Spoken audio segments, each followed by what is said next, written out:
కంగారులు ఆస్ట్రేలియాకు స్థానిక జంతువులు. కంగారూ తోక చాలా బలంగా ఉంటుంది. దాని తోకలో 18 నుంచి 22 కశేరుకాలు ఉంటాయి. తోకలు లేకుంటే అవి సమతుల్యత కోల్పోయి నేర్పుగా కదలలేవు. కంగారులు పోరాడేటప్పుడు తోకతో తాము స్థిరంగా నిలబడి ముందు కాళ్ళతో తన్నుతాయి.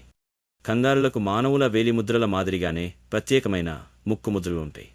ఆడకంగారు ఉదరంలో దాని పిల్లలను మోయడానికి ఒక సంచి ఉంటుంది. కంగారు పిల్లలు పుట్టినప్పుడు ఒక ద్రాక్ష గుత్తి పరిమాణంలో మాత్రమే ఉంటాయి. ఈ పిల్లలు 6 నెలల వరకు వాటి తల్లి సంచిలోనే ఉంటాయి. కొత్తగా పుట్టిన పిల్లలు స్వభావతః నేర్చుకుని సంచి వైపు పాకుతూ లోపలికి ప్రవేశిస్తాయి.